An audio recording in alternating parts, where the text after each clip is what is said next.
I never thought 3 simple words could shatter me the way they did. Not tonight, Daniel. It wasn't just what my wife, Claire, said. It was how she said it. Flat, detached, her eyes never leaving the glow of her phone screen. Like my presence didn't matter. Like I didn't matter. We'd been married 11 years. I knew her voice, her moods, her sighs. And in that moment I knew something was different. She wasn't tired. She wasn't stressed. She wasn't even pretending anymore. That night, lying next to her in bed, I stared at the ceiling, listening to her fake even breathing. My hand twitched with the urge to reach out, but something inside me had already snapped. I didn't hold her. I didn't argue. I didn't beg. I just stayed silent. And in that silence, I began to piece everything together. The late nights at work, the sudden bursts of laughter at text messages she never explained, the way she'd started turning her phone face down whenever I walked into the room. By morning, I already knew what I had to do. The first cracks. I used to trust Claire with my life. We met in college, fell in love fast, and built a home together brick by brick. She was my anchor, my reason. But over the past year, I'd noticed her pulling away. First I blamed myself. Work had been brutal, and I thought maybe I'd neglected her. But neglect doesn't explain lies. That morning while she showered, I picked up her phone. My hand shook so hard I almost dropped it. She'd changed the passcode weeks ago, which only confirmed what my gut had been screaming. When she came out wrapped in a towel, she caught me staring at the locked screen. "Looking for something?" she asked, her tone casual, too casual. I forced a smile. "Just checking the time." Her lips curled, almost amused, before she walked past me. That smirk told me everything I needed to know. She wasn't scared I'd find out. She was certain I wouldn't. The night I followed. I didn't plan it. Not at first. But 2 weeks later, when she said she had to stay late at the office, something inside me finally broke. At 7:45 p.m., I parked across the street from her workplace. Her car was already gone. My chest tightened. I drove aimlessly until I spotted it. Her silver sedan parked outside a small Italian restaurant across town. Through the window I saw her. Claire, my wife, sitting across from a man I'd never seen before. He leaned in close and she laughed, the same laugh she used to give me. The kind of laugh that makes a man feel like he's the only one in the world. Except I wasn't anymore. I gripped the steering wheel so hard my knuckles turned white.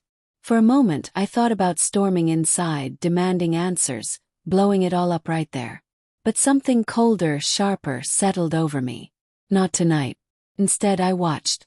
I memorized the way his hand brushed hers. The way she didn't pull away.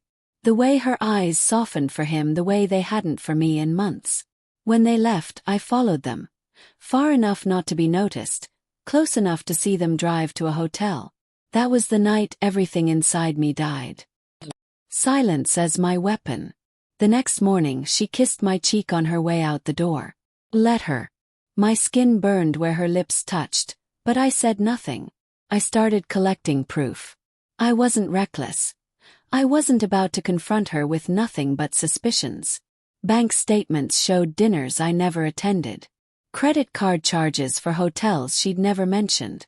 Screenshots from a messaging app one pulled off her laptop when she forgot to log out. Every night she told me not tonight. I wrote down the dates. They lined up perfectly with the nights she was with him. And every time she whispered "I love you" before bed, I stayed silent, because I knew she wasn't saying it to me anymore. The breaking point. One evening, I sat at the kitchen table while she cooked dinner. Her phone buzzed on the counter. Without thinking, I reached for it. She lunged forward, snatching it before I could even glance at the screen. Her eyes flashed with anger. Real anger, the kind she hadn't shown me in months. "What the hell, Daniel?" I stared at her. "Who is he, Claire?" The way her face paled told me everything. But she recovered quickly, shaking her head. "You're imagining things." "Am I?" asked softly. For a second I thought she'd break. Thought she'd confess. But she turned away instead.